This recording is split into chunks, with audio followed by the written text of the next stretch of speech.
Si Saul, di ba nung namatay si Saul, di ba? May nagbalita sa kanya, tanda nyo, na Amalekites, ha? Na akala niya ay masisihan siya, pero hindi, sabi ni Saul, ay sabi ni David, siya ay isang king pa rin, di ba? Well, let's pick up sa sa chapter 4. Ito si Ishbosheth murder, di ba? Amen. When Ishbosheth, son of Saul, heard that Abner has died, namatay na nga, di ba? Si Abner kasi, siya lang talaga yung bumubuhay doon kay Ishbosheth, di ba? Siya talaga yung nagmamanipula lahat, di ba? Namatay ngayon siya doon sa Hebron. And then ang nangyari si Ishbosheth, nawalan siya ngayon ng courage, and all Israel became alarmed. So natakot sila, 'di ba? Kasi wala na nga eh, 'di ba? Hindi ka pares ni Abner na matapang, 'di ba? Meron siyang tawag nito, may leadership siya, si Ishbosheth wala, 'di ba? Now Saul's sons, ito yung sino yung Saul's sons dito? Si Ishbosheth has two men who were leaders of raiding band. One was named is Baana and the other is Rekab. They were sons of Rimo Berutyat from the tribes of Benjamin. Virot is considered part of Benjamin because the people of Virot fled to Githam and resides there as a foreign to this day. Jonathan, the son of Saul, has a son. Tandaan nyo, kasi pagdating natin ng chapter 9, mababanggit din uli yan. Who was lame on both feet. Ibig sabihin, yung kanyang paa is, ano yung sa Tagalog yung lame? Pilay. Pilay. Di ba? Yung pa naman ng best friend ni David, si Jonathan. Tandaan nyo, di ba? Siya yung best friend ni, ni ang tatay niya ay si Saul. Di ba? Okay. Sabi dito, doon sa may lame in both feet, he was 5 years old when the news about Saul and Jonathan came to Jezreel. Di ba? His nurse picked him up and pled. Bakit nag-pled? Kasi nung namatay si Saul, namatay si Jonathan, natakot sila. Baka sila ang susunod. Di ba? So ang ginawa nung nurse, he picked him up and pled. But nung siya tumatakbo to leave, he fell and became disabled. 5 years old, ha? Siguro yun, 5 years old. mataas yung pinagbagsakan. Oo. Tapos his name was Mephibosheth. Mephibosheth. Okay. I think chapter 9, lalabas uli yung kanyang pangalan. 5. Now Rekab and Baana, yun yung nasa verse 2, the sons of Rimo and Bethuel set out for the house of Ishbosheth.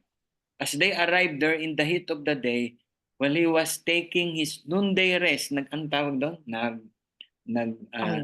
Fiesta. Nagsiesta si Ishbosheth, di ba? They went into the inner part of the house as if to get some wheat, di ba? And then they stabbed him in the stomach. Then Rekab and his brother Baana slipped away. So pinatay din si Ishbosheth, di ba? That's the end of Ishbosheth. 7. They had gone into the house while he was lying on the bed in his bedroom.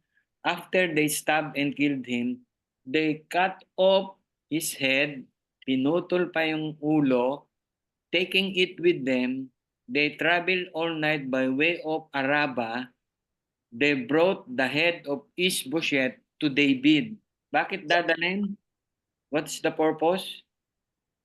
At Hebron. At sabi sa king, here is the head of Ishbosheth, son of Saul, your enemy who tried to kill you. This day the Lord has avenged my Lord and the king against Saul and his offspring. Parang naulit. Di ba? Tandaan nyo, naulit yung pangalan to, yung si Saul, di ba? Ganun din. Sinabi nung Akala nung mga tao, pag napatay nila si Saul at saka sino yun? Si Abner, dadalhin yung ulo kay David. Akala nila it's a good news. Diba? Kay Saul, actually it's a good news. Dapat. Kung sa atin kasi kalaban mo yun eh. Diba? You've been, how many? 10 years? 10 years is na tumatakbo si Saul, ay sumatakbo si David. David kay Saul, di ba? And then namatay na nga, di ba? Sabi nung ano, it is a good news. Parang ganito 'yon, di ba? Taking with them and traveled all night, they brought the head of Ishbosheth to David at Hebron and said to the king, eto na, patay na yung kalaban mo, wala ka ng problema. Di ba? So ano nangyari?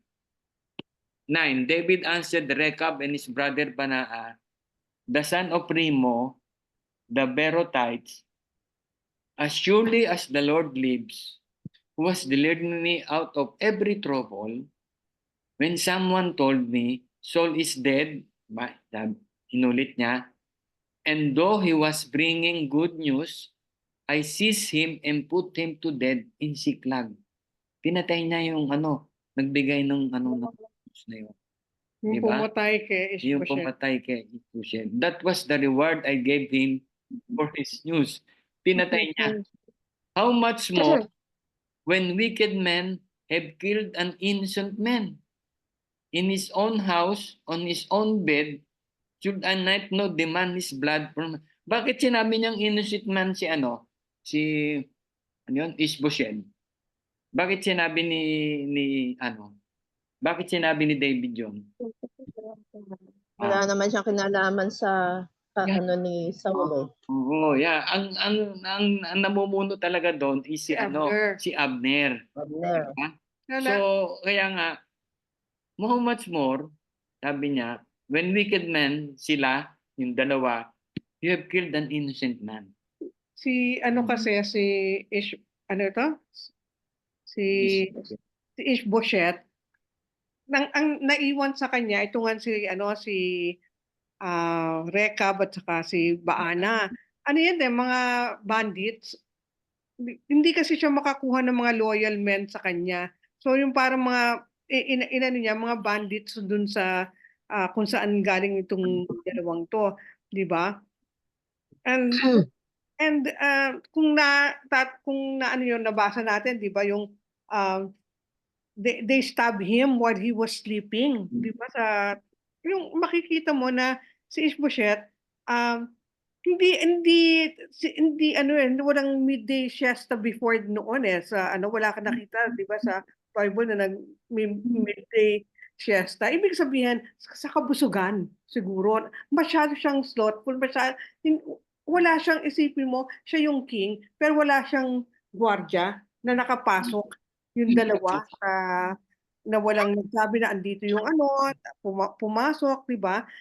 Wala siyang gwardiya. Hindi siya nagpaka-secure. And 'di ba parang balewala yung parang napaka-slothful niya na hindi siya nag-iingat, 'di ba? So yun din ang naging natin hindi talaga siya leader. Wala siyang leadership quality talaga, 'di ba? 'Di ba? And tapusin mo natin. sige. Diba? So David gave order to his men and they killed them. So pinatay. They cut off their hands and feet and hung the bodies by the pool in Hebron. But they took the head of Ishbosheth, kinuha niya yung and buried it in Abner's tomb at Hebron. Now look si David, yung kanyang heart, guys. It's so different from us. Di ba? Yes. Tayo, full of vengeance. Vengeful. Ay, nako. Ang dami nang ginawa ng taong ito sa akin. Di ba? Why would I di ba? So si David ganyan, pati kay Saul, di ba? Nakaligtas na siya. For 10 years na habol siya. And yet ganun din, the same. Di ba? So how yung heart ni David dito, guys, yun yung sinasabi natin maski nung last meeting natin na the vengeance is not ours. That's belong to the Lord. Di ba? Kahit sigurong ganong ka tindi yung ginawa sa atin. Di ba? Just leave it to the Lord. Kasi ano you will be consumed by anger. Ang hirap nun. Guys. Sobrang hirap nun. So, yun. Gave an order, pinatay niya. Diba? Very, ano siya, ibig sabihin, consistent siya. Let's go to chapter 5. Di ba? Ano, Claro, napaka ano lang, ang igsi lang. Chapter 5. Okay. All the tribes of Israel came to David at Hebron and said, "We are your own flesh and blood." So ibig sabihin, yung 11 tribes, so patay na si Ishubet, di ba? So ang nabuhay si David, so nagsanib na. Di ba? Ito yung first time na nagsanib na pagsanib ni David yung 12 tribes. Kasi yung 12 tribes na yan, watak-watak sila eh. Magkakaaway eh. Di ba? So, sa Book of Judges, di ba? Kay Joshua, talaga hindi sila makakasundo. Di ba? Yan yung sinasabi nating end of result, di ba? Yung 12 anak, di ba, ni Jacob, magkaroon ka ba ng 12? Yan ang magiging results. Di ba? And yet, God is moving pa rin. Di ba? Kailangan yung plan ni God mag-move. Di ba? Kaya sabi niya, all the tribes of Israel came to David at Hebron. We are your own flesh and blood. In the past, while Saul was a king over us, you were the one who led Israel on their military campaign. And the Lord said to you, you will shepherd my people Israel and you become the ruler. So ano na? So wala nang hati. Yung the 12 tribes, ang king nun, si David na, kinilala na si David, dito sa chapter 5. And verse 3. When all the elders of Israel had come to King David at Hebron, the king made a covenant with them at Hebron before the Lord, and they anointed David king of Israel. David was 30 years old when he became a king. He reigned for 40 years. In Hebron, he reigned over Judah 7 years and 6 months. And in Jerusalem, he reigned over all Israel and Judah 33 years. Di ba? Guys, tinan nyo. When Samuel anointed David, yung first anoint sa kanya, he was more or less 10 years old pa lang siya. Di ba? Ngayon, yung talagang siya kinilalang king, ang tagal. After After 20. 20. Di ba? So di ba? Ang tagal. Di ba? Sometimes yung life natin ganun, guys. So wag tayong mainip. Talagang plan ng God yan kay David. At the same time tayo, bawat isa sa atin, may plan siya sa atin. Di ba? Whether kayo ay dapat ang plan nga niyan, di ba? Parang it is a straight line straight line, di ba? Maganda sana kung ganon. Pero karamihan kasi nagiging, di ba? Taas, baksak tayo, di ba? Pero and yet, the Lord is with us. David is with the Lord during that time. Di ba? Ang dami niyang pagkakamali. Di ba? Nung natakot siya kay Saul, sumanib siya sa Philistine. Di ba? Ang dami niyang pinapatay. Di ba? During the time na nasa Philistine siya. Di ba? And yet the Lord is with him. Ganon din tayo. So, when we fall, di ba? The Lord will encourage us. We go on with our Christian life. Di ba? Kasi may plan Every one of us, may plan ang Lord sa atin. Gaano man yung sabihin, yung pinagdadaanan natin, we have to move on, di ba? So David was 30 years old, di ba? Okay. David conquered Jerusalem. Okay. The king and his men marched to Jerusalem to attack the Jebusites who lived there. Okay. Explain ko sa inyo mamaya yan. The Jebusites said to David, "You will not get in here. Even the blind and the lame can ward you off," they thought. David cannot get in here. Nevertheless, David captured the fortress of Zion, which is the city of David. So ang unang ginawa ni David, yung na-unite niya yung 12 tribes, pumunta siya sa Jerusalem. Di ba? Sa Jerusalem. At ang history ng Jerusalem, guys, simula pa yan ng Genesis hanggang sa Bible, Genesis hanggang sa Revelation, nandiyan na yung Jerusalem. Di ba? Ang mga Jerusalem, ang dati ang nakatira diyan ay mga Canaanites. Mga Canaanites. Tapos eventually naging silang mga Jebus. Kaya ito, Jebusites, Jebu, 'di ba? Dati ang pangalan ng Jerusalem, Jebus, doon sa Old Testament, 'di ba? So ang mga nakatira doon ay dati mga Canaanites, 'di ba? Dumating si Abraham diyan, na andun na yung mga Canaanites. And one of those mga tribes doon ay mga Jebus, mga Jebusites. And then eventually naging Jerusalem. And the Jebusites said to David, ngayon, lulusubin ni David itong mga Jerusalem, itong mga Jebusites, di ba? Ito kasi mga Jebusites, yung ma-pride to, di ba? Kasi yung kinalalagyan nila ngayon, yung Jerusalem during that time, it is a fortress, mataas siya. At saka Very secured. Very secured, yung hindi Hindi mo madaling- mape-penetrate, Hindi madaling impenetrable. lusubin. Oo, ibig sabihin, mahihirapan mong matalo sila. In other words, 'di ba? Kaya tinan niyo, sabi ng mga Jebusite kay David, "You will not get in here." Hindi ka Sabi niya, makakapasok. hindi ka makakapasok dito. Even the blind and the lame can ward you off. Ano ibig sabihin niya? Minamak niya si David. David, maski ang mga tao rito sa Jebusites ay mga, Hindi ka makakapasok kahit Ano ang yung di gwardiya, makakita? yung mga lame. blind o lame, hindi ka PWD.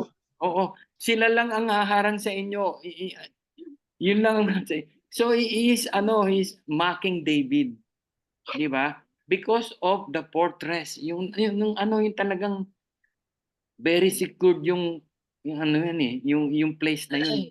Mataas siya, mahirap siyang matalo, and then yung Jerusalem na yon, guys, kaya maganda yon, ang maganda ron ay meron siyang good source of water. Yung good source of water coming from the spring, the Gihon Spring, di ba? Yung water na yon, guys, ay gumawa ang mga Jebusites noon na parang tunnel. Yung parang siya, yung shop. Alam niyo yung shop, yung tunnel, yung ganon, bilog, 'di ba? Iyan, yung tunnel na yan na merong water na ng mga archaeologists yan, nahukay yan. Totoo It daw. is Totoo totoo pala. yan. It is a 40 feet height and 6 feet wide. 'Di ba? Andun yung spring sa So doon kumukuha ang mga Jebusites ng water. Pag may water ka, talagang Buhay ka. buhay ka. Pwede kang di lumabas. Oo. Ang labanan kasi doon, although meron kang mga ang labanan doon kasi during that time is patience. 'Di ba? Pag lulusob ka ron, ang mo is patience. Pag wala kang mga provisions, pagkain o tubig, matatalo ka. Unlike ngayon, iba ang labanan ngayon, 'di ba? Armas talaga. Oo. So sabi niya, David cannot get in here. Nevertheless, David captured the fortress of Zion. Pag tinabing Zion, it means Jerusalem yan. or the city of David. Di ba? Verse 8, on that day, David has said, so paano ginawa ni David? Paano niya na-conquer yon? On that day, David has said, anyone who conquers the Jebusites will have to use the water shaft to reach those lame and blind. Sabi niya, hindi ka talaga makakapasok kung sa pamamagitan ng yung akyatin mo yung wall. Hindi mo mapapasok yon. The only thing na naisip ni David, siyempre, by the Holy Spirit, di ba? Nag-i-inquire siya kay Lord. Ganito ang sinabi ni David, doon tayo dadaan sa shop na yon. Di ba? Who will use the water shaft to reach those lame and blind who are David's enemy. That is why they said, the blind and lame will not enter the palace. So doon sila dumaan. Dumaan yung mga tao doon. Pagkadaan nila doon, hindi namamalayan ng mga Jebusites. Tapos binuksan nila yung door. Kaya natalo yung mga Jebusites.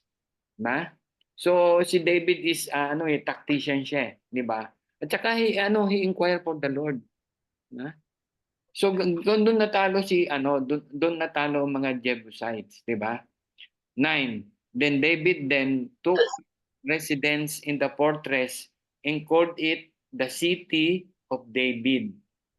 He built up area around it from the terraces inward and became more powerful because the Lord God Almighty was with him. So yun.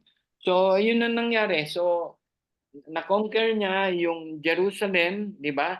Eventually sa chapter 6, dadalhin dun yung the Ark of the Covenant, di ba? Pagdating na natin ng chapter 6, and then alam niyo ba yung Jerusalem, di ba? Napakaano to historical ito eh. Ito lahat yung nandito lahat yung pangyayari ng mga Israelites eh. Okay? So David took up residence, okay, 11, okay. Lloyd, doon ka sa 17. Now Hiram, king of Tyre, sent envoy to David. Now, yung Tyre, sa ngayon yan ang Lebanon. Ha? Yan yung Lebanon ngayon. Di ba? Nag-send siya ng mga envoys to David kasi very powerful na si David during this time, 'di ba? Lahat ng mga nakapaligid doon ng mga bansa doon, kinikilala na siya kasi na-unite niya nga yung 12 tribes eh. Along with the cedar logs, 'di ba ang Lebanon, very famous sa mga cedar tree, 'di ba? Nagdala pa siya ng carpenters and stone masons, and they built a palace for David. Natandaan yun, nandun yung temple, sa labas ng temple, nandun yung palace ni David. Pero palace muna yun. Oo, palace for Hindi siya David. gumawa ng Oo. temple. Hindi, yung pinagtiran ng ng mga Jebusites. Then David knew that the Lord established him as a king over Israel and has exalted his kingdom for the sake of his people Israel. After he left Hebron, okay, ito na. After he left Hebron, so yung Hebron kasi, nasa loob siya ng Judah. Guys ha? Ngayon, itong Jerusalem, nasa boundary yan ng Judah at saka yung sa another 11 tribes doon, yung sa Benjamin tribes. Ha? Inalapit lang niya doon sa 11 tribes. Kasi actually yung Hebron nasa inner siya ng Judah, malayo. Ngayon gusto niyang mapalapit para mas maganda yung kanyang control, di ba? After he left Hebron, David took more concubines and wives in Jerusalem.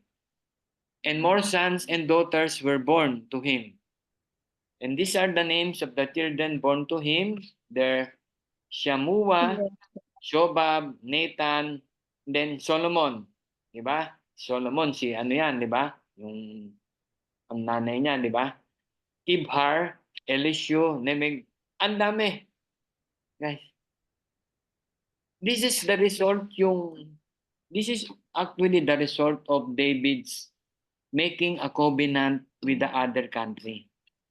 Kasi pag nag-sign ka ng mga covenant noon during that time, kasama noon pinipirmahan mo kung meron kang daughter, king ka, brother si Claro, King Claro, di ba? Magsasign tayo ng covenant, meron kang anak na babae, ipapakasal mo yan dito. Papakasal yan kay David. Di ba? Kaya dumami siya, concubines and wives during that time. Again, guys, again, it is not allowed by God. Di ba? And yet, eto si David. Ang dami niyang wives and more concubine. Di ba? Pwedeng sabihin nyo, bakit he was so blessed? Di ba? Bakit siya being blessed by God? May consequences yan eh. Di ba? Yung kay Solomon lang, yung consequences kay Solomon, di ba? Consequence niyan, hindi siya ang gumawa ng temple. Yung anak niya, siya lang yung nag-design. Di ba? There will always be a consequences, di ba? So these are although yan and inuulit ko, although yan naging marami siyang talagang babae at nag-results ng maraming anak to, lalaki at mga babae to, di ba? No? So David David, and then David, hindi, pagdating pala dito sa 17, Lloyd. Okay, 17. When the Philistines heard that David had been anointed king over Israel, they went up in full force to search for him, but David heard about it and went down to the stronghold. Now the Philistines had come and spread out in the valley of Rephaim. So David inquired of the Lord, "Shall I go attack the Philistines? Will you deliver them into my hands?" Then the Lord answered, "Go, for I will surely deliver the Philistines into your hands." So David went to Baal Perazim, and there he defeated them. And he said, "As the water breaks out, the Lord has broken out against my enemies before me." So the place was called Baal Perazim. The Philistines abandoned their idols, and then David and his men carried them off. Once more, the Philistines came up and spread out in the valley of Rephaim. So David inquired of the Lord again, and he answered, "Do not go straight up, but circle around behind them and attack them in front of the poplar trees." Mulberry tree yata yun. As soon as you hear the sound of marching in the tops of the poplar trees, move quickly, because that will mean the Lord has gone out in front of you to strike the Philistine army. So David did as the Lord commanded them, and he struck down the Philistines all the way to Gibeon to Gezer. Okay. So ano yung dito? Ano yung mapapulot nyo dito sa ano? So the Philistine, di ba? We heard that David na anointed king na. Di ba, guys, na-remember nyo, David was once a Philistine. Di ba? Sumanib siya ron, di ba? So kilala ng mga Philistine si David, di ba? So kilala niya yan eh. Di ba? Now he was an anointed king. So anong ginawa? Nilusob nila. Di ba? Nilusob nila. Now the Philistine has come and spread out the valley of Rephaim. So David, ito yung 19 guys. Ito yung sa 19. So David, inquired of the Lord. Di ba? Shall I go and attack the Philistine? Will you deliver them into my hands? Di ba? Di ba napag-aralan natin minsan guys, yung mga propeta at saka yung mga king, pumupunta siya sa high priest. Pag meron siyang tatanungin, di ba, meron siyang 2 stone. Naalala niyo yun? Di ba?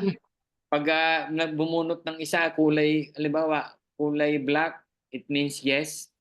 Pag white, it means no. Di ba? During that time, ganon. Di ba?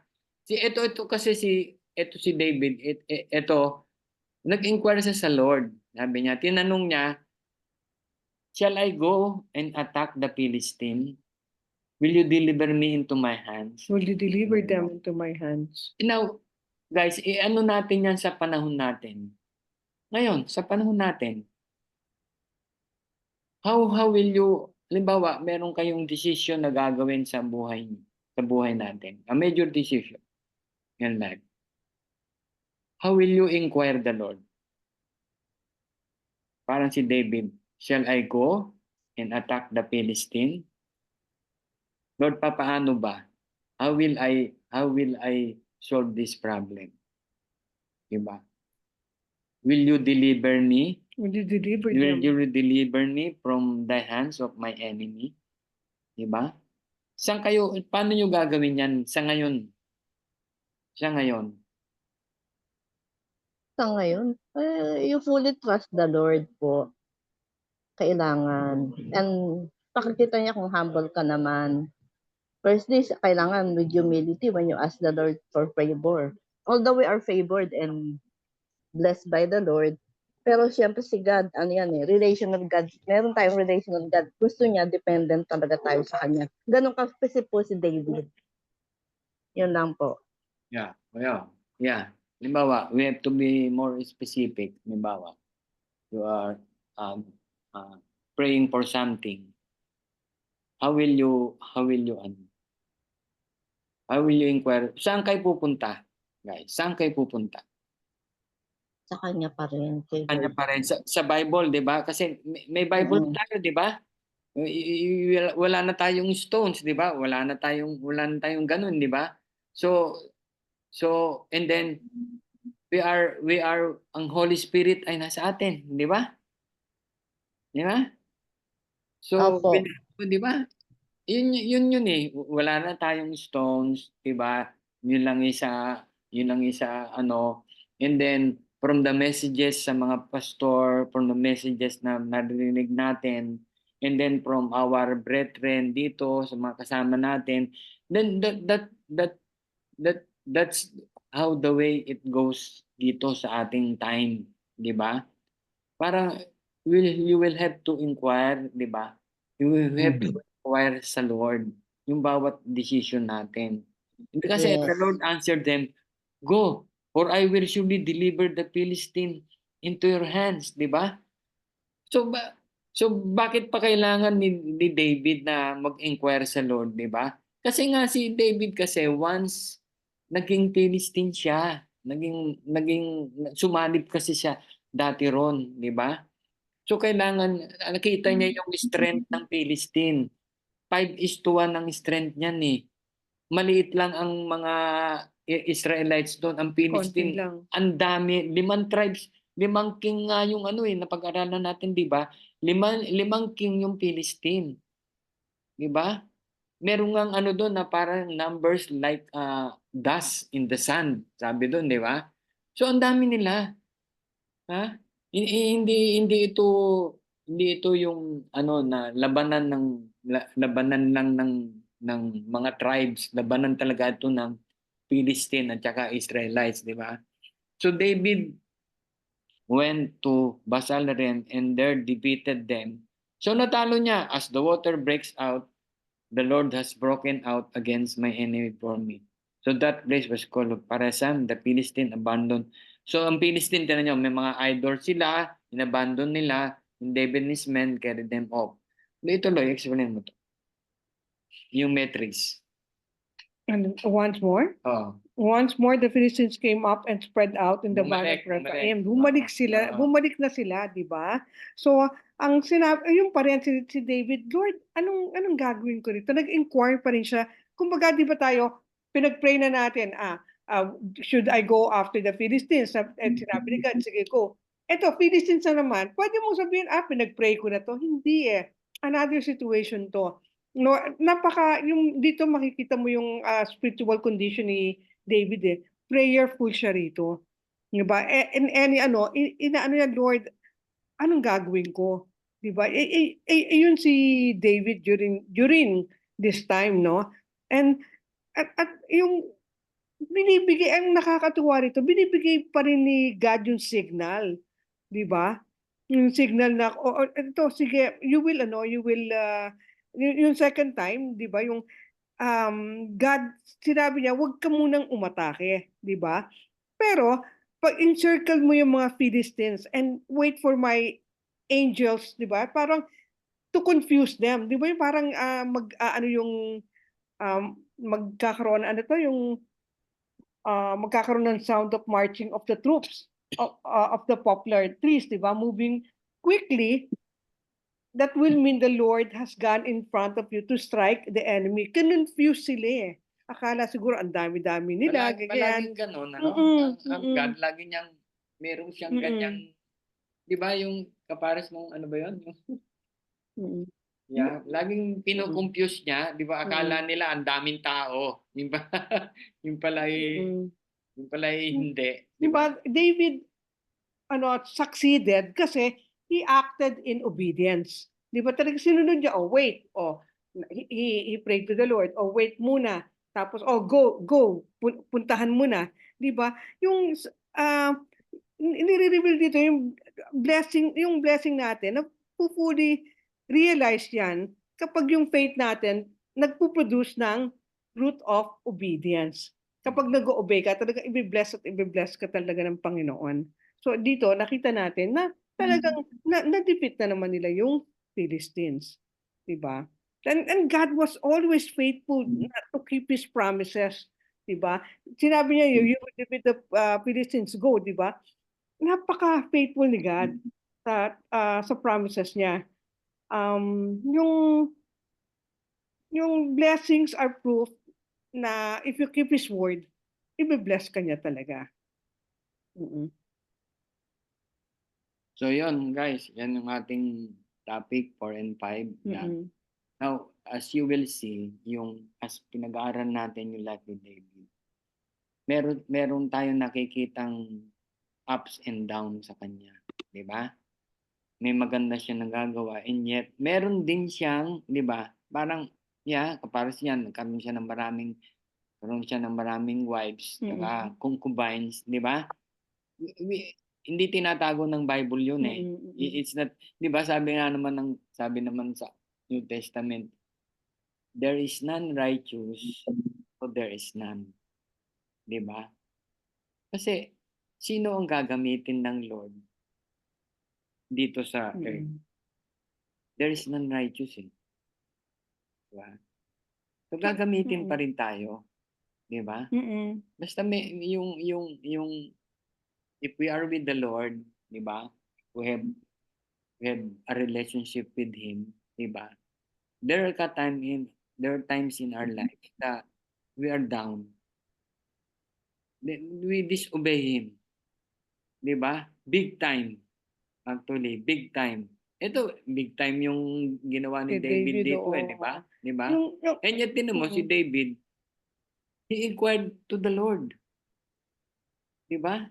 Sabi, hindi nawawala yung kanyang faith doon sa God. Seeking God's guidance. Seeking God's guidance. Di ba? Pero yung kunyari binibless tayo ng Panginoon, di ba? Nakikita mo, ngayon nag-obey ako, ganyan, tapos binibless tayo ng Panginoon. But do not make it a license to sin. Kasi yun ang ginawa ni David. Siguro overwhelmed siya sa success na binibigay sa kanya ng Panginoon, na na-overlook niya. Mali na yung ginagawa niya na kumuha ng maraming wives. Di ba? Yeah. Kasi hindi, nadala, sabihin, kumbaga sa yung hindi dapat license to sin yung ating nadala siya sa system during that time. Diba? So yun lang, it's really maraming si David, pero in yet the Lord used him para sa kanyang purpose, diba? So yun lang. And then yung chapter 4 kanina, yun yung David's very consistent na yung showing how you love the enemies. Diba? It's really very si David doon, very very consistent siya. So ano ko rin yung yun, 'di ba, yung 11 tribes, yung unang muna nakuha kan, 'di ba, anointed na si David. Alam naman nila yan, alam ni Abner, alam nila lahat. Pero it took them, nag-delay sila to accept God's chosen king, which is David, 'di ba? Yung 12 tribes na yan, nauna ang Juda, di ba?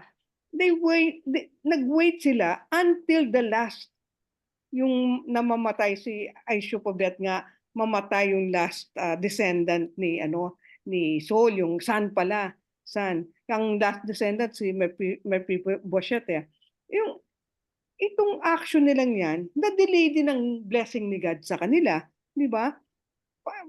Parang tayo, di ba? Maraming tao na they make the same mistake in waiting to accept Jesus Christ as their Savior, di ba? As the King of Kings. Yung sana, para tayong Hudyo rin, wag natin ano yun ang mga Jews, but ganyan, pero tayo din eh, di ba? At yung iba, they will wait up to the last minute to accept Christ. Sasabihin nyo, but hindi pa nag-accept tong si ano, ganun din naman tayo, it took us a while to accept. Pero it shouldn't it shouldn't stop us from praying for them and sharing the gospel with them. Diba? Kailangan talagang mayat maya mag-share tayo ng gospel. Diba? Kasi balik mo na. Sa 4, Hindi, sa ano, alisin ko full na. na. Okay, stop na. Stop share. Okay. Yan. Okay. That's it. Nga. So yan guys, again I will repeat yung about sa prayers kasi yung shinare kanina ni Mel is napakaganda. Diba? Share ko uli sa inyo yung shinare ko noon sa prayer meeting, yung the verse na James 5:16. The prayer of a righteous man availeth much. Sa King James version yon. Pero doon sa ibang version mas maganda. The prayer of a righteous man is powerful and will accomplish much. Empty. Yeah. So tandaan natin guys, yung prayer is always connected to our godly living. Godly living will produce a prayer that will accomplish much. Diba? Parang tong si yung si James during that time, inaano niya yung mga church niya na if you are sick, sabi niya, if you are you go to the elders, di ba? And then you pray one another, di ba? Guys, dapat ganun tayo, di ba? We do not stop praying for one another. We do not stop. Una muna, you pray for yourself, yung sarili muna natin. It is not selfish na ipag-pray muna yung sarili natin. Kasi dapat yun ang uunahin natin na itama natin yung sarili natin sa Panginoon. Ask forgiveness. Ask forgiveness so that our prayer will be more powerful and will accomplish much. Diba? Yun lang yung gusto kong, kaya naisip ko rin yung sharing kalina ni Mel na yung pinag-pray niya and then yung results na kagad pagkagising niya, di ba? So alam ko lahat kayo may mga experience sa mga prayers na nasasagot. Hanggang ngayon hindi pa nasasagot, di ba? Merong mabilis na maisagot, di ba? Hanggang ngayon ay we're still waiting, di ba? Dito niyo si David. 20 years siyang nag-antay, di ba? 20 years siyang nag-antay para maging full-fledged king. So, and then during that time na pag-aantay niya, di ba? Hindi niya ginalaw yung king. Si Saul. Di ba?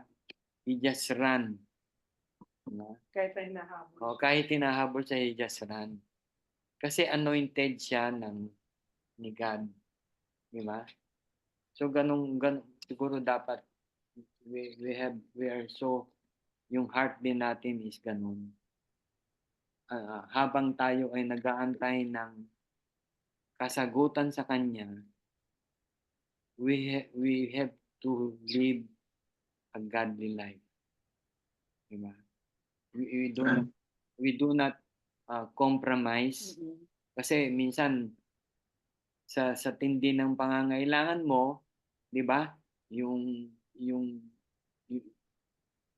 you will compromise. Maghahanap ka ng paraan para mangyari yung gusto mo, 'di ba?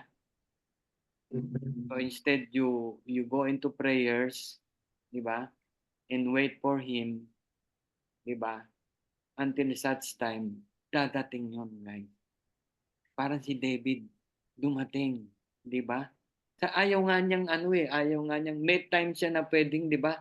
Yung pwede na siyang papatayin na nga si Saul, pwede na may pagkakataon siya, 'di ba? Ilang beses. Dalawa yun, ilang beses yun, 'di ba? Pero hindi. I don't want to be a king na sa ganung paraan, Bloodshed, oo. 'di ba? Na may bloodshed, 'di ba? So ganon, dapat ganon tayo. Supposed to be. Ay, taking, baka Picture makalimutan. taking mo. Andiyan pa si Marino. Abang andiyan pa si Marino, picture taking na tayo. Hi, Maji. Hi, Maggie! Hello, good evening. Hi. Pakibukas, Bless and Marino and the beautiful Beda. Kasi Bless ayaw. Ah, Si Joey. Ayun! Wala ko, wala si Joey. Okay. Hindi pwede si Bless? Okay na yan? Okay. 1, 2, 3. One more chance kay Bless kung gusto.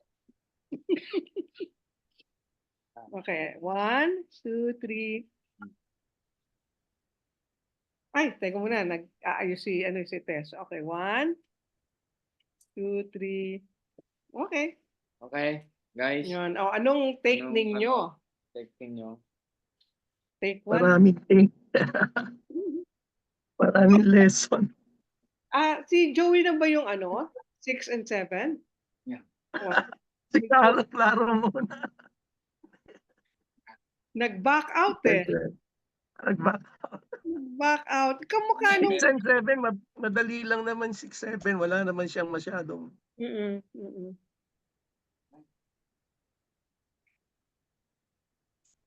Pero maraming insight pwedeng i-share. Pwedeng i-share na. O iba muna. Ikaw na muna, sige. Marami. Ang dami. Kagaya yung kay David, di ba? Yung nabasa yung huling sinabi ni Brother Mike, ang tagal niya naghintay, di ba, to become a king. First private anointing niya kay Samuel. Di ba? Tama ba si Samuel? She's only 10 or 13 years old, di ba? Tapos yung second niya, sa public declaration ng king doon na sa Judah, di ba? So, ilang taon siya noon? Kasi naging king siya sa Jerusalem. Sa Israel is 30. So, 30 minus 7.5. Tama ba? So ilang taon siya noon? 22 o 22.5. So, tagal niya naghintay para maging king siya at the age of 30. Kasi dito nakita ko yung waiting ni David. Meron siyang patient sa Panginoon, no? Hindi siya lagi nagmamadali. Kagaya nung naging king siya sa Judah, hindi naman siya yung pumilit na maghari siya eh. Mismo yung mga taga-Judah ang pinili siya, di ba? Hindi naman siya yung namilit. Yung pagdating naman dito sa 11 tribes ng Israel, hindi rin siya ang pumilit, di ba? Ang mga tao ang namilit, kagaya na nabanggit kanina ni Ma'am Loy, sabi niya dito sa, kung di ako nagkakamali sa chapter 5, sabi niya, sabi ng mga tiga Israel, sabi niya, we are your own flesh and blood, dugo at laman mo kami, sabi niya, in the past. Kahit nabubuhay pa si Haring Saul, sabi, ikaw na yung namumuno sa pag-atake sa mga kalaban. Diba? Sabi nga ni Ma'am Loy kanina, na-delay yung supposed to be dapat pagdating ng Judah proclaim na siya, dapat ganun sabay na, no? Kasi nga andun pa si Abner. Meron pang hindi magandang intensyon si Abner. Ginamit niya lang si Isboset, yung anak ni Saul, para maging king, which is mahinang king, di ba? Kahit na si Isboset umaasa lang kay Abner. Since na nabasa rin natin dito na the the yung kaharian po ni Isboset umina ng umina, tapos lumalakas yung kay David. So ang ginawa naman ni Abner, bumaliktad siya, di ba? So pumunta siya kay David at nagbago siya ng pag-iisip. So gusto niya si David na, no? Kaya sinabi niya kay Isboset na parang susuportahan niya na si David. So it happened naman na lumapit siya kay David na nagustuhan naman ni David. Ang problema naman, meron naman isang commander-in-chief ni David na si Joab na nagselos din, 'di ba? Tapos Abner. pinatay si Abner. Yeah. So, natira si Isboset, natakot. Ang problema naman kay Isboset, alam niya na may gera, alam niya na may panganib, nagtutulog-tulog naman siya. Nagpabaya. Tapos wala pa siyang bodyguard habang natutulog. Ngayon yung dalawang leader ni Saul, ni leader ng raiding band na ni Isboset, na si Baana and Rekab, no? Sobrang tiwala nila dito sa tao na to, kahit na nagkakagulo na, walang bodyguard si Isboset, hinahayaan nila makapasok do sa inner portion ng palace na kunyari merong kukunin. Pero hindi nila alam na may balak na hindi maganda itong dalawang magkapatid na to. Yung kung babasahin natin sa verse 2 ng 4, sabi niya, "Now Saul's son has two men who were leader of the raiding band. One was named Baana, the other is Rekab. They were the son of Rimmon, the Berurite from the tribe of Benjamin, and Berut, considered part of the Benjamin." So remember, no, dito sa tribe of Benjamin and Berut, anong mapapansin natin dito, 'di ba? Hindi sila taga Benjamin mismo. Kung babasahin natin, babalikan natin yung pinag-aralan natin before kay Joshua dito sa chapter 9, makikita natin yung itong dalawang magkapatid na ito ay hindi talaga Israelite. Remember yung nalaman nila na nilulusob na ni Joshua lahat mga yung mga tribe, 'di ba? Natakot yung mga tiga Beirut. Sabi, 'di ba, na nagpanggap sila na galing sila sa malayo na lugar. Tapos sabi nila na hindi sila kasama dito sa nire-raid ni Joshua, 'di ba? Sabi galing sila sa malayo. Tapos yung sandals nila pudpud na, tapos yung mga damit nila sira-sira na, parang pinapalabas nila naglakbay sila sa malayo. Then remember si Joshua and the Israelite hindi nag-inquire sa Lord, 'di ba? Basta naniwala lang sila dito sa tribe na ito na hindi naman sila talaga galing sa malayo, kung hindi ito yung lulusubin din nila Joshua. Kaya lang nagbigay na ng oath si Joshua na nakapag-oath na siya sa Panginoon. So hindi na nila ginalaw to. Kaya lang later on napanaw nila na hindi pala totoo yung sinasabi nila. So wala na silang choice kundi makasama nila. So ginawa na lang nilang na water carrier, parang water boy. Tapos sila ng temple, remember? So parang ang lesson dito nakikita ko, kung ano yung sinabi ni Lord before, kung ano yung instruction niya, dapat sundin. So hindi sila nag-inquire doon sa Panginoon na dito sa sitwasyon, Kung gusto natin malaman, mabasa natin sa Joshua chapter 9 verse 16. Later on kung sa ano natin, basahin na lang natin. So yung dalawa na yon galing doon sa tribe na yon. Kaya makikita natin na yung ano nila, yung loyalty nila kay Isboset, hindi siya ganun kalalim. So dito naman, nakita natin yung, kasi pag binasa natin dito yung pagpatay kay Isboset, masyadong brutal eh. Imagine, natutulog siya tapos sinaksak siya sa stomach. Tapos pagkatapos nung pinugutan pa ng ulo, masyadong madugo. Madugo. Tapos binitbit pa nila yung ulo, dinala pa nila kay David. Kaya nga sabi ni David, innocent man siya kasi natutulog. Natutulog yung tao tapos pinatay niya na walang kalaban-laban. So, ganun din. No? Kaya kikita rin natin kay David na nilibing niya yung ulo ni Isboset doon sa katabi ni Abner. Natatawa nga ako kasi pag nakita ko, naisip ko, remember si Abner, diba? Pinugutan din ng ulo yun eh. Tapos pinagsipa-sipa yung mukha niya kaya nagkadurog-durog yung mukha. Remember? Baka hindi na nga nakuha yung ulo ni ni Abner eh. Tapos ang nilagay na lang yung ulo ni Isboset doon eh. So, ulo ni Isboset, tapos yung katawan ni Abner. Parang gano'n nakikita ko. Pero joke lang yun ha. Pero parang gano'n kasi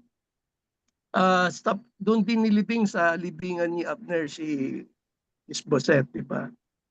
So, yun. Nakikita natin dapat ah, dito sa bilang leader kagaya ni Isboset, huwag tayo aasa doon sa kay Abner, no? Hindi siya dapat umasa ron na dapat alam mo rin kung paano ka magpalakad ng isang, imagine 12, 11 tribes yung hinahawakan nila eh. Diba? So, yun. So makikita din natin parang politika din yan eh. Kasi bago lang si David, pagkasano bagong presidente, parang si Trump o parang si Marcos, bagong presidente, so marami sumisip-sip doon. So una-una na doon yung Amalekites na nagdala doon ng news kay David about kay King Saul. So nagpapalakas siya. So hindi niya akalain na papatayin siya ni David. Ganyan din itong dalawa. So nagpapalakas sila, kala nila nabibigyan silang position sa government, doon sa government ni David. Yung pala hindi.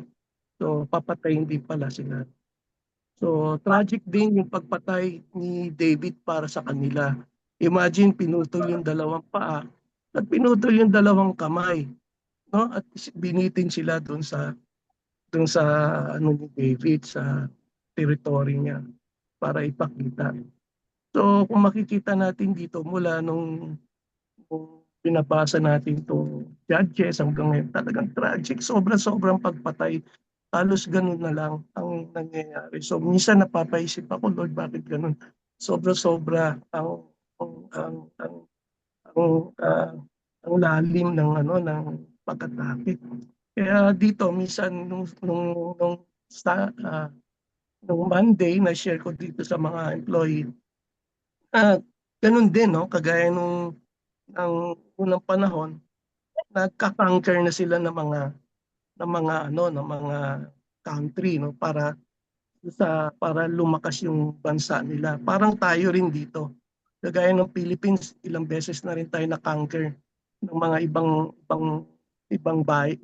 bansa, 'di ba? Andiyan ang Spaniard, andiyan ang American, 'di ba? Andiyan ang Hapon, 'di ba? Uso na rin hanggang ngayon. Blessing na lang sa atin ngayon sa era natin, hindi tayo nakakaranas ng gera, naririnig lang natin ang mga war. Pero actually, hindi pa tayo nakakaranas ng tunay na gera. Imagine kung doon ka nakatira sa Gaza, doon ka nakatira sa Ukraine. Grabe, siguro mararamdaman natin yung hirap. No? We are so blessed dito sa Philippines. No? Nakakapagbasa tayo ng Bible, nakaka-discuss tayo ng ganitong nababasa natin yung history ni David, hanggang doon kay Abraham, kay Moses. I just wondering lang kanina rin, sabi niya, David inquired of the Lord. Tapos sabi niya, then the Lord answered him. No? iniisip ko, pareho pa sila ni Moses pag nag-inquire siya, may boses na lumalabas. Kay Moses merong lumalabas na boses eh. Dito kay David, I don't know kung talagang boses yung lumalabas eh, no? Gaya na nabanggit ni Brother Mike kanina, meron dalawang stone na siya. Pag na parehong kulay, yes eh. Pag hindi, no. Ang sa totoo lang, no, sa Chinese up to now, meron pa rin ganun. Nag-i-inquire pa rin sila sa temple. Iniitsa nila yung dalawang, not stone, but wood. Iniitsa nila pareho. Pag nag-ask sila ng question, yes or no. Pag magkapareho, yes. Pag hindi magkapareho, ibig sabihin no. Uulitin nila ng 3 times yon. Pag parehong mga answer, ibig sabihin yun yung final answer ng God na tinatanungan nila. Meron pa rin ngayon dito sa ating bansa, kahit sa China, ganun pa rin ang ginagawa. Meron pa rin na nagtatanong sa Diyos, no, na kung ano yun. So doon sumasagot. Sa atin naman, tinanong kanina kung paano tayo nananalangin, paano sumasagot ang Panginoon. Siyempre, through the Word of God. Kasi the Spirit reside in us na nasa atin na. Mararamdaman mo naman kung sumasagot ang Panginoon through His Word. Kasi magre-rema yun eh. Mararamdaman mo na sumagot siya talaga through His Word. Tapos may confirmation pa yan pag umating ka ng Sunday, once na nag-preach yung preacher, tapos may sinabi siya, the same pa rin na verses, ibig sabihin, parang yun na yung sagot sa'yo. Palalaman mo kasi the Holy Spirit is inside you. Posibleng hindi mo malaman yan. Once you are a true Christian, alam mo meron kang spirit. Kasi deposit na yan sa atin as a guarantee. Alam mo yan. Kasi one way na alam mo na sa Panginoon ka, you have a hunger for His Word day and night. Papasahin mo yan. Kaya nga, diba, sabi ko nga kanina, doon nagpinost ko, attending Bible study it's like riding a bicycle, diba? Once you stop pedaling, you will fall. Dito rin, once you stop studying His Word through Bible study, you will fall. Kasi malungkot nga pag hindi nga tayo nakakapag-Bible study, very sad, very lungkot-lungkot na. Sabi ko, tagal naman, bakit wala? Sabi ko, ang hirap. Kasi yun ang hinahanap natin eh, every Friday. Sabi ko, Lord, ang tagal si Claro nga, diba nabanggit ni Brother Mike, sabi niya, wala na naman tayong Bible study, wala na naman. Umiinit Kailangan meron. Kasi doon tayo huhugot ng lakas eh.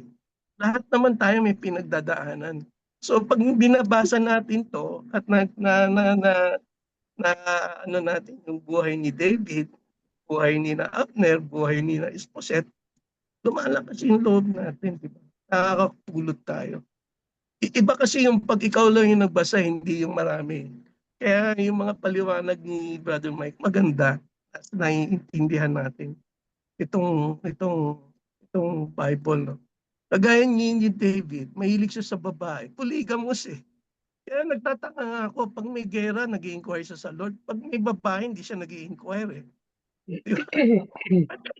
Lord, dapat sasabihin niya, Lord, asawain ko ba to? Kunin ko ba? Wala eh. Wala eh. Pag gera lang, pag may problema, nag-i-inquire siya. Pero pag yung masarap, hindi siya nag-i-inquire. Polygamous eh, di ba?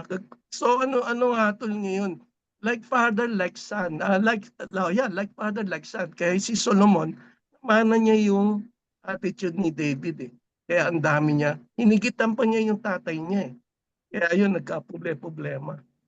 So yun lang. No? So maganda yung pinag-aaralan natin. Sana magtuloy-tuloy. Kagaya ni Claro, may pagka-uhaw. Kasi we need to study His Word, di ba? Ang sarap basahin. Teka muna. Kaya, Joey, yun lang po. para ka naman nag-pray, Lord, pwede ba akong mag-sin? Pwede ba akong magkasala? Hindi ba? Hindi naman tayo talaga nag-pray to sin eh. Alam natin, pero hindi natin makontrol. Yeah, yeah. Pero, kaya nga, sabi ko nga, si David nag-i-inquire pag may gera. Pero pag mayroong babae, may gusto siya, hindi siya nag-i-inquire. Unfair yun, di ba? Dumami ng dumami. Meron na nga siya sa Judah, mas dumami pa sa Jerusalem. Di ba? Nice So joke. pinapayagan ni Lord, si Lord tahimik lang. Hindi niya pinapansin. O kaya lang, may consequences, sinasabi natin, di ba? Yun lang po. Yeah, thank you, Joey. thank you, Joey. Natawa ako doon sa sinabi mo. Pag may chick, hindi na mag-i-inquire. Sino? Ay, sino? Mabeda, ikaw. Ako? Yeah. But I think this is just parang history. Yung 4 and 5, kinikwento lang kung ano yung mga nangyari noon. At saka, hindi ba yung mga facts noon, kung anong nangyari. Tapos yung na parang naging si David na napag-isa niya yung mga tribes. Diba sabi mo nga, hiwa-hiwalay sila. But ito, dito sa chapter 5, pinakita rito na yung mga all the tribes of Israel came to David at Hebron. We are your own flesh and blood. So parang ni-recognize nila ngayon, nagkakaisa sila. Which is good kasi yun naman siguro ang gusto talaga ng Panginoon. At na-conquer pa nila yung Jerusalem. Di ba? Na-defeat nila, parang nakuha na nila ngayon yung buong promised land. Tama ba yon? Yung buong promised land na sinabi ni God sa kanila. At nakita natin dito yung still si David inquired from the Lord, no, kung anong gagawin niya when it came to the Philistines. So para sa akin, it's just historical kung ano yung mga nangyayari noon. Although na-mention nga rito yung pagkakaroon niya ng maraming concubines and wives, no, in Jerusalem. Kung bakit in-include yun, kasi nga yun ang nangyari. Parang ganyan. Being the king, siguro culture nila yun. Baka hindi lang yung king ang ganun, ano? Baka yung iba pa ring tao would have concubines or I don't know. Dahil siguro hari siya, ganun ang custom nila. So for me, it's just history ito. And yung yung pagsama-sama ng mga 12 tribes of Israel, honoring or recognizing David as the king of Israel. Yun lang. Thank you, Beda. Sino gustong sumunod? O, Claro, ikaw na. Okay. I only have few points to mention in here. All right. It was already mentioned a while ago that David has a forgiving heart. Kasi pinatawad niya si Saul and all those including his children, no? Inilibing na maigi, things like those. But then I'm having a question in here. Si David ba talagang he has a forgiving heart, or he's just scared because of his close relationship with God? He's just scared to harm someone who is anointed by God. Kasi if he has a forgiving heart, bakit patay pa rin siya ng patay? Those who bring news to him na namatay na si Saul, namatay na si Ishbosheth, ba't niya pinapapatay? He could have easily forgiven them too because they have nothing to do with it. They just brought news to him. So it's a question to me na that he really has a forgiving heart, or is just scared to harm those who are anointed by God. I'm saying this because Saul was anointed by God. Kaya malaki ang what pasensya niya kay Saul. It's not really pinagpapasensyahan si Saul, that it could be takot siya kay Lord because of his close relationship with God. And it's not only that, you can see it's not just Saul, pati mga anak niya. I mean, he became friends with Jonathan, they became friends, and then Ishbosheth himself ay inayos niya yung pagkalibing kay Ishbosheth. Yeah. Well, it's a question that I'm posing to everybody in here because that's what I observed, na ganun nga ba talaga si David. And we all know it, na hindi naman siya ganun kalaki ng puso sa pagpapatawad dahil patay pa rin siya ng mga patay sa mga hindi anointed ni God. Yeah. Okay, and that's my first observation. My second observation is that David honored his friendship with Jonathan. This is just a presumption because one of his children was named Nathan. It could be from Jonathan. Okay, and third is that David really has a very close link with God because he lives a very prayerful life. Okay, I'm not disregarding yung comment ni Joey kanina na kung mag-concubine, hindi kinoconsult si Lord. It's just like saying if we commit a sin, we do not consult God also. Lord, pwede bang magnakaw ako? Lord, pwede bang patayin ko ito? Lord, pwede bang murahin ko ito? We do not do that. See, David is also like that.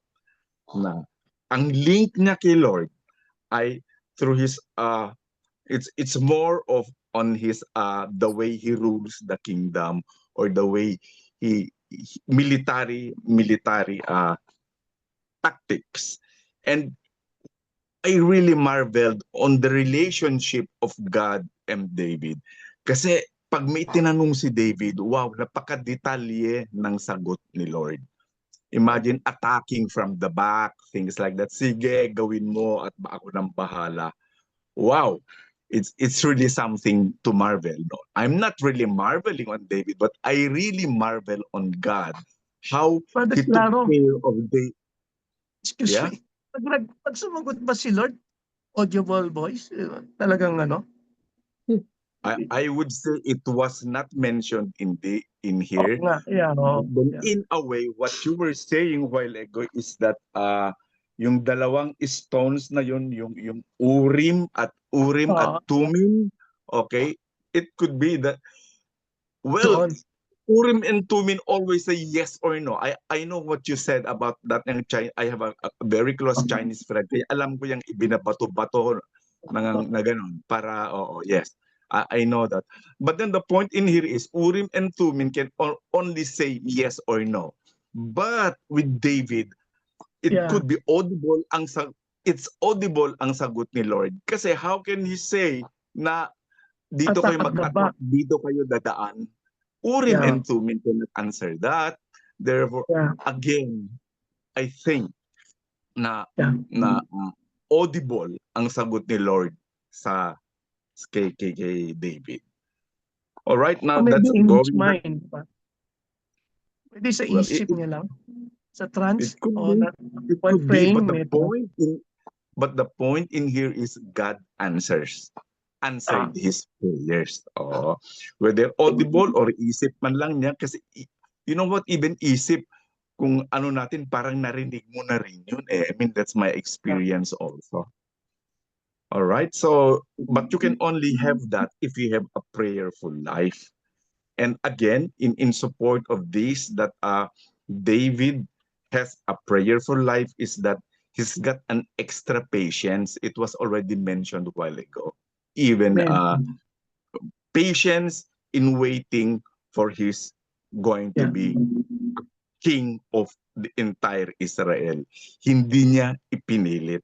Naghintay siya, which is again an offshoot of having a close relationship with God. Yun ang aking 4 observation sa discussion ngayong gabi. Thank you. Nice, Ang nice. ano ko lang, regarding yung kay David, Thank you, Lord. hindi niya pinatay si Saul when he had the opportunity. Kasi kudeta yun eh. Eh, di ba? Ganun ang mangyayari. Parang you're forcing yourself to be king kasi alam mo namang anointed ka. Pag pinatay mo yung... So, hinintay na lang niya yung natural thing to do. He was respecting yung will ni God na si Saul ang maging king. Palagay ko yun eh. That's why. It's a... Whether he is a forgiving person, si David, I don't want to judge it. I'm looking at it na, yun ang gusto ni God eh. Si Saul ang inanoint niya eh. Sino ako para alisin si Saul? Kasi kung Okay. in this time, kudeta ang tawag dun, di ba? You're forcing yourself to be the leader, to be the king. So I think it was right that he had that yung in mind and heart to respect God's choice. Kaya nga nung That's namatay na si Saul, wala siyang kinalaman doon. So he naturally became yung next king kasi nga na-anoint naman din pala siya. And he was recognized by the 11, 'di ba? Yung the 12 tribes of Israel. Sa akin that's the ganun point. yan. That's the point that I stressed while ago. Mm. He's not is he really does he have a forgiving heart, or he just doesn't want to violate the God, wherein he does not want to harm anyone who is anointed by God. As I said again a while ago, patay siya ng patay ng ibang tao, but then yung may anoint ni Lord, he did not touch them. Saul and his children, Isbosheth and Jonathan. That's what I said a while ago. Start pa lang ng aking statement, that's really the big question that I'm asking. I'm judging David or what. So I pose the question to the group kung ano naman ang kanilang comment or feeling on that. Does David has a forgiving heart, or he loves God so much that he fears God, that all those anointed by God, verboten, do not touch. Okay. Thank you. Thank you. Okay. Okay, let's Ben. go on. Sino pa? Sino pang gustong O ikaw, Maji. Maji. Wala si Maji. Si Marina nag-goodbye. Alitaran. Wala si- Siguro yung sa ni Brother Claro, nung dinala nung dalawang umatay o pumutol nung ulo, yung si Ishbosheth at saka si Baanan, in-expect kasi nila na bibigyan sila ng reward. But David strongly condemned their actions. So si David, sinigurado niya na he did not support or reward yung betrayal na ginawa. So because he was praying to God, sabi nga, ko-consult siya or nag-inquire siya sa God, everything that he does na ginagawa niya before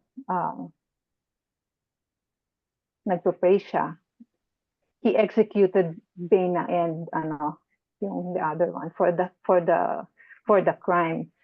Yun yung nagpapakita ng commitment niya to justice and yung rejection niya dun sa hindi magandang ginawa. Kasi kung parang magiging forgiving lang siya, hindi naman, it doesn't mean naman na hindi niya pinatawad, hindi siya nag-forgive. Pero pinakita rin niya na yung rejection niya dun sa action ng dalawa will not a way to gain power for him. So pinakita rin niya yung integrity niya na nag-trust siya sa God para ma-fulfill yung promise ni God sa kanya to make him a king rather than resorting into violence or betrayal. So yun, siguro yung question na yun. as a king, parang ikaw na rin kasi yung judge. Di ba? Maski sa panahon natin, yung judge, depende rin naman sa ano, could make a final decision which is equal to the crime that was committed. So, mas vinalue ni David yung righteousness and justice over yung kanyang personal gain. I think yun yung yung reason. It doesn't mean na hindi siya nag-forgive, pero being a king, ginawa lang niya what is righteous. Kasi kung patatawarin siya, nasaan naman yung integridad niya? Pumatay ng tao yung pinugutan ng ulo yung si Saul, pero hindi yun ang gusto niya, yung magkaroon siya ng reward, maging popular siya politically, kundi gusto niya i-uphold kung ano yung what is right. Yun yung sa akin. I don't know, Maggie, but I'm again thinking that David could have killed Saul also. He could have harmed Saul. Can I Saying Oo nga, that, pero as because a king, because siya na Saul- rin yung No, because Saul is doing harm to him. See? And doing harm to him, Saul is doing harm to not just to David, but to the entire Israelites, the entire Israel country. Ganon yun. See? Or God else, allowed it to happen. Siguro yung stories after that, wala naman, silent naman about yung kung may consequence man sa kanya, yung wrong decision to kill the two. So, ang nag-resonate lang naman sa akin doon is yung pagiging yung palaging nagsisik si David, or ano ba yung term natin, nag-i-inquire or consulting God especially before yung battle na. And yun yung in-emphasize doon sa chapter 5 sa verse 19 ba yun and 23. Yung in-emphasize din kanina ni Brother Mike. So, yun. Parang sa atin, we have to choose what is right. It doesn't mean when he chose to kill, hindi na tama yung decision niya. And it also doesn't mean na nung pinatawan niya ng ganon yung pumatay o yung pumugot ng ulo, hindi siya nagpatawad. But being a king, yun yung wisdom na ginawa ng God o binigay ng God sa kanya. And I don't think na we can see in the siguro yung chapters after that kung may consequence yung decision na yun ni David, which I believe God whispered to him the basis. Yun siguro yun. Okay. Oh, I mean yung wisdom. Okay. Yeah. Thank you. I guess. Brother Mike, Yeah. Brother Mike, I think yung decision ni David na patayin yung Malakite sa kanyang dalawang magkapatid, no? Kasi decision na ni Lord before yun eh. Sinabi na nga ni Lord, ubutin lahat yung mga Malakite eh. Diba? Hindi niya inubos ni Saul. Kaya pinatay ni David yon. So secondly, yung dalawang magkapatid, talagang pinapapatay din na rin ni Lord yung mga lahi doon eh. So hindi pinatay ni Joshua yun eh. Diba, nag-alibay sila. So nagkaroon sila ng covenant. So kaya hindi napatay.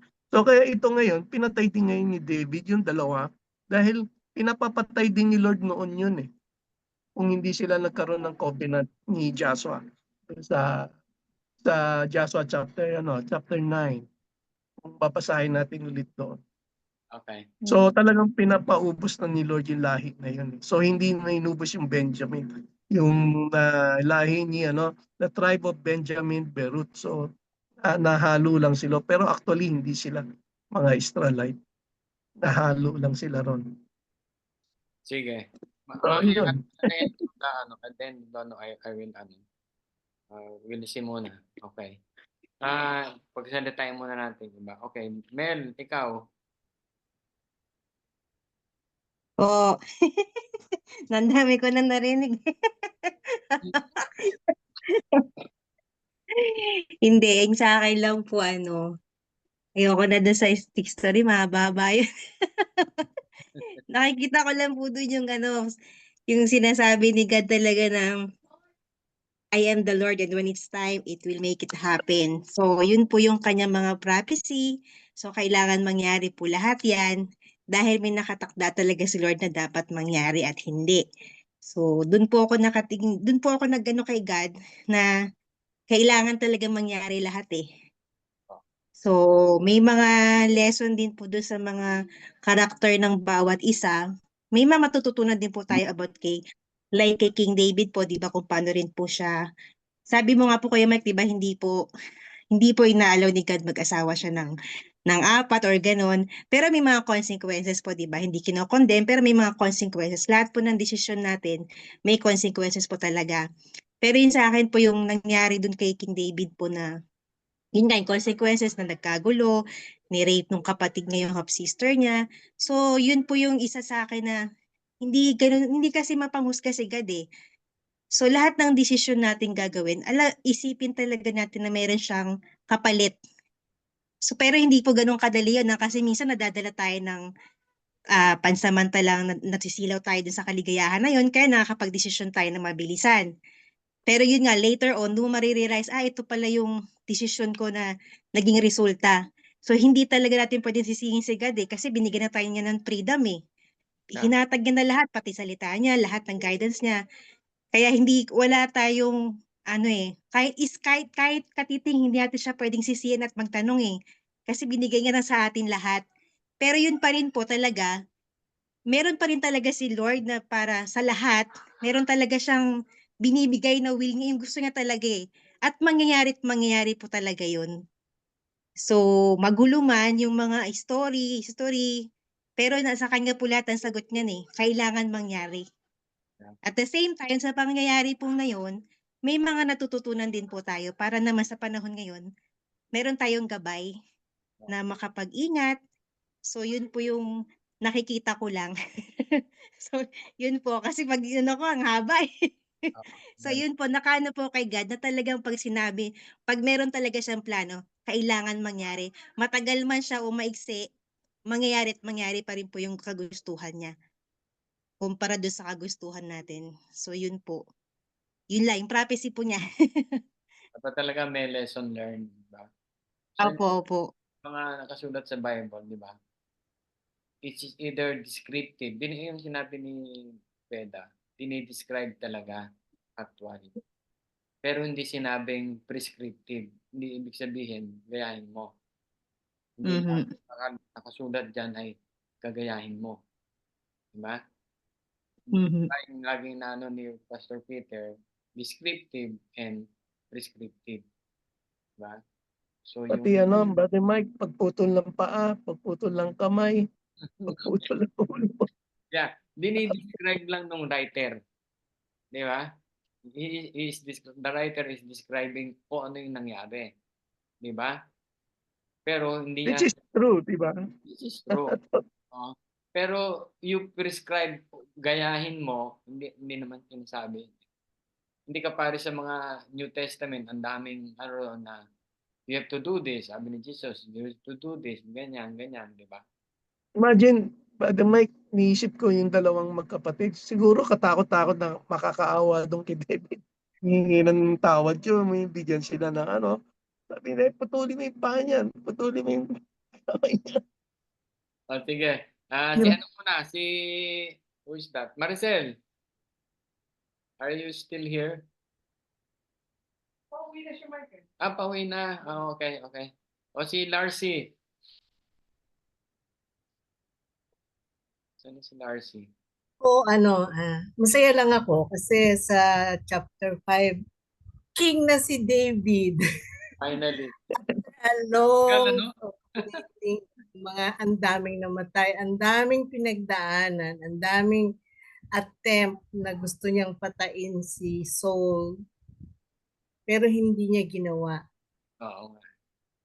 yun, ano lang, parang si God knows, siguro i-sum up na lang natin, mas kilala ni God yung heart ni David than us. Kung meron man siyang scene na nagawa. Later on, sa mga susunod na mga chapter, makikita na natin na may mga pagbabayad ng mga nagawa niyang scene sa mga anak niya. Kaya let's just wait and enjoy lang natin yung being a king na dumating sa life niya na hindi siya naghirap. Pero siguro masama din yung loob niya dahil nga may love din siya dun sa mga descendant ni Saul. Eh. Siguro dahil feeling din niya tatay niya si Saul. I don't know. Pero God knows David's heart. Yun lang. Yun lang po. Thank you, Larcy. Kasi once din naman, nakasama si David at saka si Saul. So, During the time, yung unang naging nga niya, naging commander-in-chief niya si hindi nga niya tatay nga niya eh. di ba? May pinagsamahan sila. It's not born na sila ay magkaaway na kaagad, no? May pinagsamahan ba naman? Okay, Yankee, ikaw naman. Good evening. Nantok na ako eh. Okay, dito lang. Always seek God's will. Yeah. And wait for His timing. Trust God. Amen. Lesson na aking kita dito. Kasi ilang beses na nangyari kay David o naging king siya. So, meron talagang God has a plan for each one of us. So Amen. that's why we need to seek His will. Kasi we have many plans, but we need Him to order our steps. The steps of a good man is ordered by the Lord. Di ba? Yes. God's will. Okay, si Bless. Bless naman. Bless. Wala na si Edith. Diyan ba? Yan, si Bless. Parang wala na si Bless. Okay. Wala na. Oo. Yeah. That's it. Guys, si Maricel, pauwi na siguro yon. Oo, pauwi na nga. Sabi nga niya, nag-text siya sa ating chat group. Ikaw, Tsaka Brother Mike, yung waiting ni David, kahit ganun katagal, meron tayong kasi time frame dito sa earth. Pero doon kay God, wala siyang oras eh. Hindi niya, kahit matagal, diba? Matagal sa atin, pero sa kanya hindi matagal. Tsaka one of the fruit of the Holy Spirit is patient, andun kay David, tsaka yung long suffering. Nasa kanya yung fruit na yan.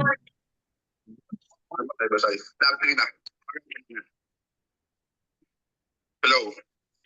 Wala na si Casey. Ay, Casey. Ito pala. Tess. Mr. Tess. Tess.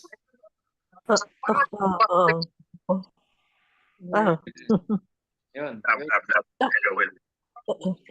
Kung ang share ko lang yung if you follow the leading of the Lord, you'll be blessed. Nung February 16, it was my appointment sa doctor. Yung diabetician ko who looks after my diabetes. But wala akong driver. Yung driver namin sa office, biglang pumunta ng Olongapo. So sabi ko, tapos si Rick kasi hindi na nakadrive eh. So sabi ko, ano kaya Rick, pupunta pa ba ako? Hindi. Sige, wag na lang, sabi ko. Pero yung leading the Lord later on, sabi niya, pumunta ka doon sa appointment mo sa doktor. So sabi ko, I changed my mind. Sabi ko kay Rick, hindi, sige, pupunta na lang ako. Sasama ko na lang yung sister-in-law ko. Ayoko kasi mag-drive kasi from La Vista, pupunta ako ng CP Garcia, lalabas ako ng Commonwealth. Ang daming mga sasakyan na ang bibilis. So that was my only worry. Paano kaya ako liliko? And lo and behold, nung nandun na ako sa Commonwealth, ang ginawa ni Lord para sa akin, Nagpadala siya ng maraming sasakyan, may SUV, may pick-up. Binlock, sila yung unang lumiko. So binlock nila yung mga mabibilis na kotse papunta sa UP.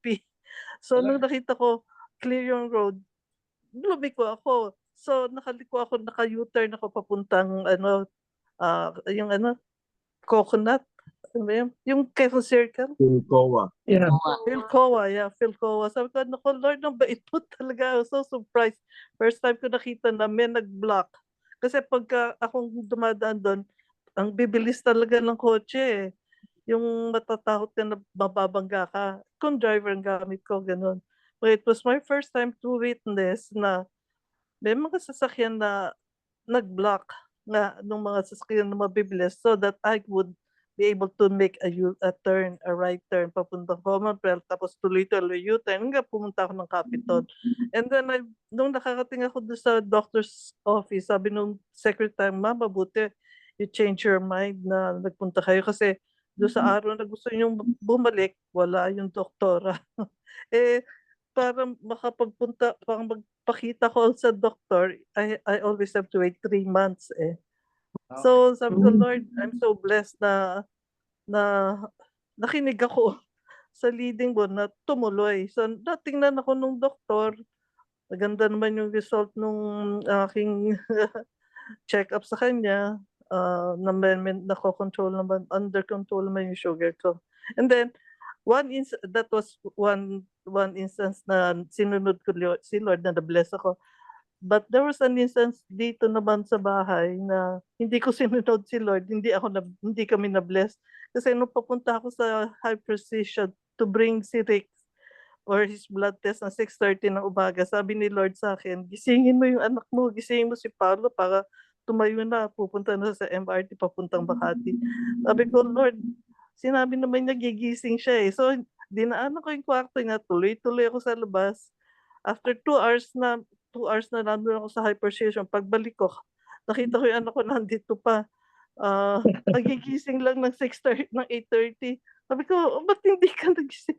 Tapos, later on, I found out, dahil hindi siya nakapunta ng Makati for his face-to-face work, na-miss niya yung required na he has to go to the office face-to-face 3 times a week. And sabi ko, pwede ka naman mag-makeup next week. Hindi na pwede ba kasi end of the month na of February. Kaya sabi ko, sabi ko, sana hindi ka mapahambak, if you don't follow the regulations ng office, di ba kung minsan mapapahamak ka.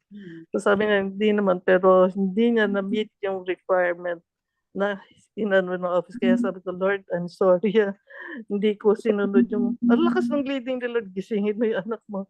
Sabi ko naman, may mga times na talagang ganun. I always listen. Ako kay God, hindi Lord, ganito. So it was another lesson. To me, katulad ng gusto ko i-share sa inyo, when God leads us, we will be blessed if we follow His leading. And we will not be blessed if we reason out and end up not following His leading, katulad na nangyari sa anak ko. Yan lang. Thank you. Amen. Thank you. Meron na naman akong share sa prayer. Nasa short I-share mo yung senior ko. Anonymous. Hindi, parang housewife lang yun. Housewife, lang yun. Devotions, we end up emotion, yeah. Siyempre, yung true to life yung example ko, it's either my D group, diba, and my family. Diba? That's the best way to make to make a good example. Halimbawa, kung nasa prayer ministry ka, and then you find some mga prayer na answered and prayer that are not answered and prayer that are still waiting to be answered. Diba? So, yun yung stop mo. We're finished na ba? Guys? May dadagdag ako, last na lang. Alam mo, Mike, I have a daughter sa Australia. Pagka pala, if you miss the doctor's appointment, may penalty yon. Kung ano yung babayaran mo sa consultation fee, whether you're there or not, babayaran mo. Yung mga doktor dito sa Pilipinas na ganyan. Ha? Meron din. Ganun. May Ganun mga, din dito? meron. Oh, Yes. Pag hindi if you ka miss the appointment? Oo, miss talaga. the appointment, sisingilin ka ng secretary. Oh, dahil Hindi ganun to pala. na yan. Ganun na Ano, pala kasi ngayon. binalak niya yung time na yun eh. Di ba? Pag binalak niya Oo, yung time na yun, oo.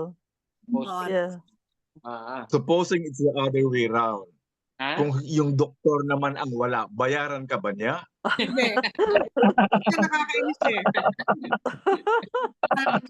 Late. Yeah. Ano ba Dapat nagkaroon na parehas sa lang. That's doktor? unfair. Oh. Kung Kasi malate minsan siya, nagra-round. bayaran ba niya? Ay, nako. Kaya, Okay. Okay. Thank you.